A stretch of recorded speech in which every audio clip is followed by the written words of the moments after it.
ನಮಸ್ಕಾರ ಎಲ್ಲರಿಗೂ ಮತ್ತೊಂದು ವಿಡಿಯೋಗೆ ತಮಗೆಲ್ಲರಿಗೂ ಸ್ವಾಗತ. ಕಳೆದ ವಿಡಿಯೋ ಮುಳ್ಳಯ್ಯನಗಿರಿ ವಿಡಿಯೋ ನಾನು ಹಾಕಿದ್ದೆ. ಆ ವಿಡಿಯೋ ನೀವು ನೋಡಿ ಇಷ್ಟಪಟ್ಟಿದ್ದೀರಿ ಅಂತ ಅಂದ್ಕೊತಿದ್ದೀನಿ. ಇವಾಗ ನಾವು ಬಾಬಾ ಬುಡನ್ಗಿರಿಗೆ ಹೋಗ್ತಿದ್ವಿ, ಅಂದರೆ ಮುಳ್ಳಯ್ಯನಗಿರಿಯಿಂದ ಬಾಬಾ ಬುಡನ್ಗಿರಿಗೆ ಹೋಗ್ತಿದ್ವಿ. ಬಾಬಾ ಬುಡನ್ಗಿರಿಗೆ ಹೋಗುವಾಗ ಮಾರ್ಗ ಮಧ್ಯದಲ್ಲಿ ಒಂದು ಸುಂದರವಾದ ಸ್ಥಳ ಬರುತ್ತೆ. ಆ ಸ್ಥಳಕ್ಕೆ ಭೇಟಿ ನೀಡೋಕೆ ಈಗ ನಾವು ಹೊರಟಿದ್ದೀವಿ. ನಿಮಗೂ ಮುಂದೆ ತೋರಿಸ್ತೀನಿ ಅದು ಯಾವ ಸ್ಥಳ ಏನು ಅಂತ ತೋರಿಸಿ ನಿಮಗೆ ಹೇಳ್ತೀನಿ. ಕಾಫಿ ನಾಡು ಚಿಕ್ಕಮಗಳೂರು ಸದಾ ಸಂಪರ್ಕವನ್ನು ಕೈಬೀಸಿ ಕರೆಯುತ್ತದೆ. ಚಿಕ್ಕಮಗಳೂರಿನ ವಿವಿಧ ಪ್ರವಾಸಿ ತಾಣಗಳು ವರ್ಷವಿಡೀ ಫುಲ್ ರಶ್ ಇರ್ತವೆ. ಈ ಶೋಲಾ ಅರಣ್ಯದೊಳಗೆ ಹರಿಯುವ ಒಂದು ಫಾಲ್ಸ್ ಈಗ ನಾವು ನಿಮ್ಗೆ ತೋರ್ಸಕ್ಕೆ ಹೊರಟಿದ್ದೀನಿ.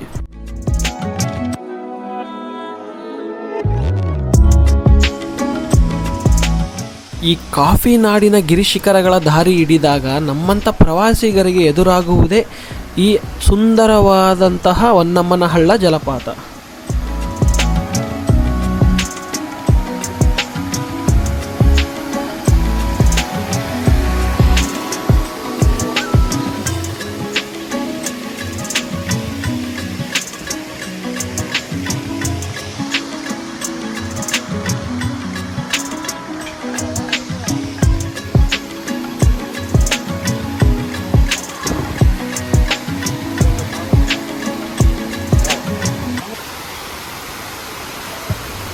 ತಣ್ಣನೆ ಕೊರೆಯುವ ನೀರು ಹಾಲ್ನೊರೆಯಂತೆ ಧುಮ್ಮುಕ್ಕುತ್ತಿರುವುದನ್ನು ನೋಡುವುದೇ ಆನಂದ.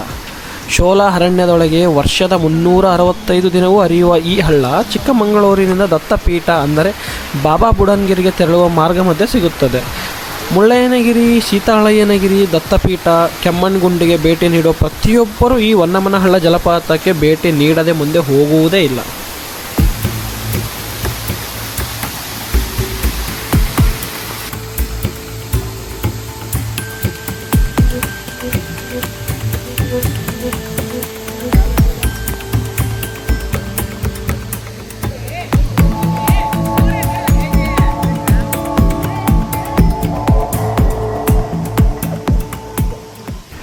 ಈ ಶೋಲಾ ಅರಣ್ಯದ ಮಧ್ಯೆ ಹರಿದು ಬರುವ ಈ ಹೊನ್ನಮ್ಮನಹಳ್ಳ ಪ್ರವಾಸಿಗರನ್ನು ಕೈಬೀಸಿ ಕರೆಯುತ್ತದೆ ಈ ಒಂದು ಸೌಂದರ್ಯಕ್ಕೆ.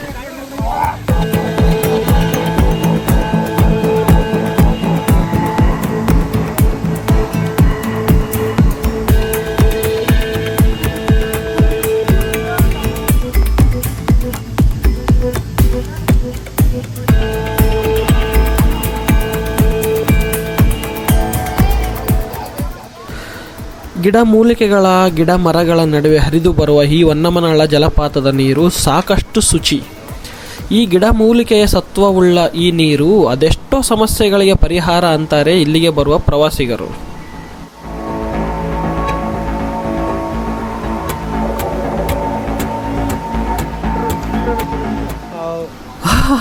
ಈ ನೀರು ಇಲ್ಲಿ ನಮ್ಗೆ ಎಷ್ಟು ತಣ್ಣಗೆ ಅನಿಸ್ತಿದೆ ಅಂದರೆ, ಮನೆಯಲ್ಲಿ ಡೀಪ್ ಫ್ರಿಜ್ನಲ್ಲಿ ಐಸ್ ಮಾಡೋಕ್ಕಿಟ್ಟು ಐಸ್ ಆದಮೇಲೆ ಅದನ್ನು ಬಕೆಟಲ್ಲಿ ಹಾಕಿ ಅದರಲ್ಲಿ ನಾವು ಕಾಲಿಟ್ಕೊಂಡು ಕುಂತ್ರೆ ಹೆಂಗಿರುತ್ತಲ್ಲ ಅದಕ್ಕಿಂತ 1% ಜಾಸ್ತಿನೇ ತಣ್ಣಗಿದೆ.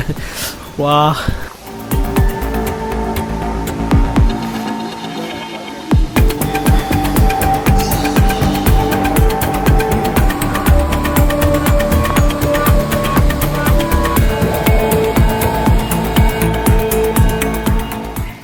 ಅದೇ ಸ್ವಲ್ಪ ಕಾಡಿನೊಳಗೆ ಹೋಗ್ತಿದ್ದೀವಿ. ಸ್ವಲ್ಪ ಮುಂದುಗಡೆ ಸ್ವಲ್ಪ ನೀರು ಹರಿತಿರೋದು ನಮ್ಗೆ ಕಾಣಿಸಿತ್ತು. ಅಲ್ಲಿ ಹೋಗಿ ಸ್ವಲ್ಪ ಮುಖ ತಗೊಳ್ಳೋಣ ಅಂತ ಹೇಳಿ ಸ್ವಲ್ಪ ಹೋಗ್ತಿದ್ದೀವಿ. ಇಲ್ಲೇ ನೋಡಿ. ಇಲ್ಲಿಗೆ ನೀವು ಬಂದರೆ ಬಟ್ ಸೇಫಾಗಿ ಬನ್ನಿ. ನೀವು ಬರೆ ಕಾಲಿಂದ ಇಲ್ಲಿ ಹೋಗ್ಬೇಕಾಗುತ್ತಾ? ಕಲ್ಲುಗಳು ಭಾಳ ಶಾರ್ಪ್ ಇದ್ದಾವೆ, ಕಾಲಿಗೆ ಭಾಳ ಒತ್ತಿರ್ತಾವೆ.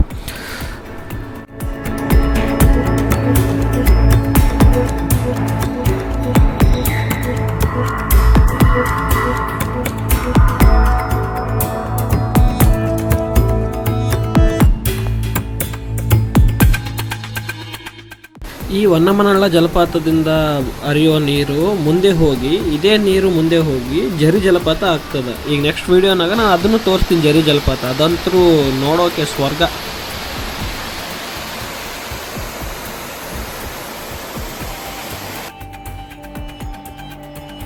ಹೊನ್ನಮ್ಮನಹಳ್ಳ ಜಲಪಾತದಿಂದ ಈಗ ನಾವು ಬಾಬಾ ಬುಡನ್ಗಿರಿ ಕಡೆ ಹೋಗ್ತಿದ್ದೀವಿ.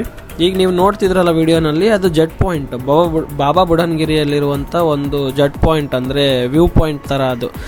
ಜಾಸ್ತಿ ಬಿಸಿಲಾಗಿದ್ದರಿಂದ ನಮ್ಗೆ ಅಲ್ಲಿಗೆ ಹೋಗೋಕ್ಕಾಗಲಿಲ್ಲ. ಮುಂದೆ ಇದು ಜಲಪಾತ ಇದೆ, ಅದನ್ನು ತೋರಿಸ್ತೀನಿ ಮುಂದೆ ವಿಡಿಯೋನಲ್ಲಿ. ಸೊ ಬಾಬಾ ಬುಡನ್ಗಿರಿಯಲ್ಲಿ ದರ್ಶನಕ್ಕೆ ಹೋಗ್ತೀವಿ, ಬಟ್ ಅಲ್ಲಿ ಏನಂದರೆ ಕೆಲವು ದಿನಗಳ ಹಿಂದೆ ಏನೋ ಜಗಳ ಆಗಿ, ಅಂದರೆ ಈ ಒಂದು ಜಾತಿ ಜಗಳಗಳಾಗಿ ಅಲ್ಲಿ ಕ್ಯಾಮ್ರಾ ಅವೆಲ್ಲ ಬಂದ್ ಮಾಡಿದ್ದಾರೆ. ಸೊ ನಮಗೇನು ಪರ್ಮಿಷನ್ ಸಿಗಲಿಲ್ಲ. ಸೊ ಅಲ್ಲಿಂದ ನೆಕ್ಸ್ಟ್ ಈಗ ಮಾಣಿಕ್ಯದಾರ ಜಲಪಾತಕ್ಕೆ ಹೋಗ್ತಿದ್ದೀವಿ. ಸೊ ಇಲ್ಲಿ ನೋಡ್ರಿ, ನೀವು ಮುಂದೆ ವಿಡಿಯೋನಲ್ಲಿ ಎಲ್ಲ ತೋರಿಸ್ತೀನಿ. ಈ ಮಾಣಿಕ್ಯದಾರ ಜಲಪಾತ ಬಾಬಾ ಬುಡನ್ಗಿರಿಯಿಂದ 7 ಕಿಲೋಮೀಟರ್ ದೂರದಲ್ಲೈತೆ.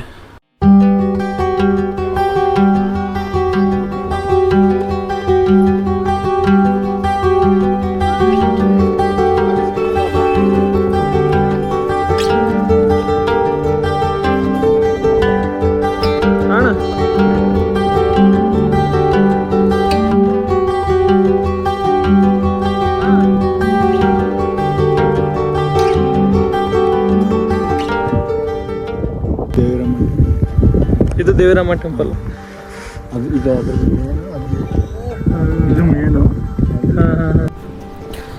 ಈಗ ನೀವು ನೋಡ್ತಿದ್ರಲ್ಲ, ಇದು ಒಂದು ದೇವಿರಮ್ಮನ ಒಂದು ಗುಡ್ಡ ಮೇಲೆ ದೇವಿರಮ್ಮ ಟೆಂಪಲ್ ಇದೆ. ಸೊ ಇಲ್ಲಿ ಪ್ರತಿ ವರ್ಷ ದೀಪಾವಳಿಗೆ ಅಮ್ಮನ ದರ್ಶನಕ್ಕಾಗಿ ಲಕ್ಷಾಂತರ ಜನರ ಬೆಟ್ಟವನ್ನು ಏರ್ಕೊಂಡು ಹೋಗ್ತಾರೆ.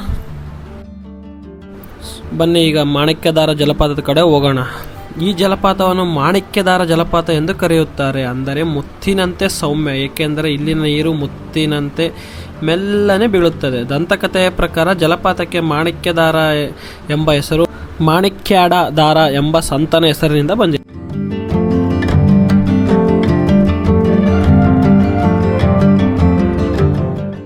ಸೊ ಮೇಲ್ಗಡೆಯಿಂದ ಜಲಪಾತದ ಕೆಳಗಡೆ ಹೋಗ್ಬೇಕಂದ್ರೆ 200 ಮೆಟ್ಲುಗಳನ್ನ ಇಳ್ಕೊಂತ ಹೋಗ್ಬೇಕು. ಸೊ ಇಳ್ಕೊಂತ ಹೋಗ್ಬೇಕಂದ್ರೆ ಬೋರ್ ಆಗುತ್ತಂತ ಏನಿಲ್ಲ, ನಿಮ್ಮ ಸೈಡಿಗೆ ಎಲ್ಲ ಕಡೆ ವ್ಯೂ ಪಾಯಿಂಟ್ಸ್ ಇದಾವೆ, ಮಸ್ತ್ ವ್ಯೂನ ನೋಡ್ಕೊಂತ ಹೋಗ್ಬೇಕು. ಸೊ ಇಲ್ಲಿ ಪ್ರತಿ ಪರ್ಸನ್ಗೆ 2 ರೂಪಾಯಿ ಥರ ಚಾರ್ಜ್ ಮಾಡಿ ಒಳಗಡೆ ಬಿಡ್ತಿದ್ದಾರೆ ಜಲಪಾತ ನೋಡಲಿಕ್ಕೆ.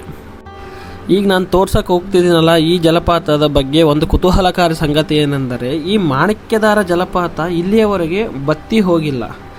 ಬಿರು ಬೇಸಿಗೆಯಲ್ಲೂ ಸಹ ಜಲಪಾತದಿಂದ ಹೊಳೆಯುವ ನೀರು ನಿರಂತರವಾಗಿ ಬೀಳುವುದನ್ನು ಕಾಣಬಹುದು. ಇದು ವರ್ಷವಿಡೀ ಭೇಟಿ ನೀಡಬಹುದಾದಂತಹ ಜಲಪಾತಗಳಲ್ಲಿ ಒಂದಾಗಿದೆ. ಈ ಮುಂದೆ ನಿಮಗೆ ವಿಡಿಯೋನಲ್ಲಿ ತೋರಿಸ್ತೀನಿ ಜಲಪಾತ. ವೇಟ್ ಮಾಡಿ, ಸ್ಕಿಪ್ ಮಾಡಬೇಡಿ ವಿಡಿಯೋನ.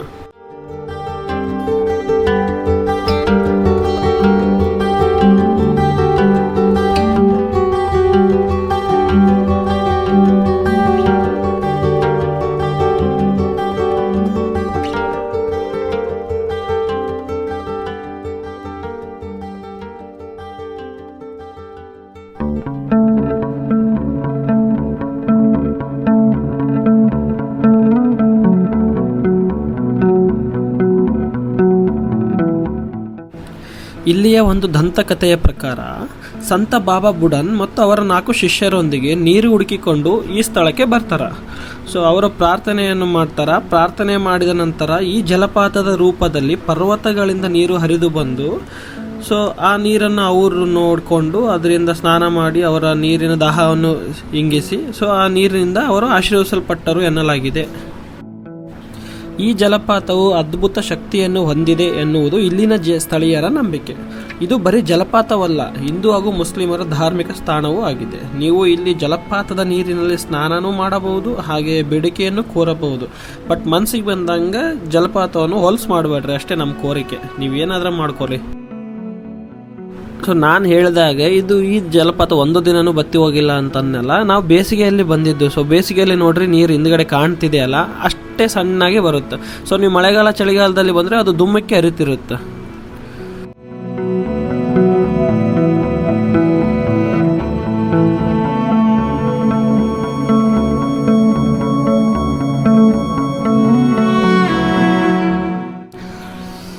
ಎಲ್ಲರಿಗೂ ಈ ವಿಡಿಯೋ ಇಷ್ಟ ಆಗಿದೆ ಅಂತ ಅನ್ಕೊತಿದ್ದೀನಿ.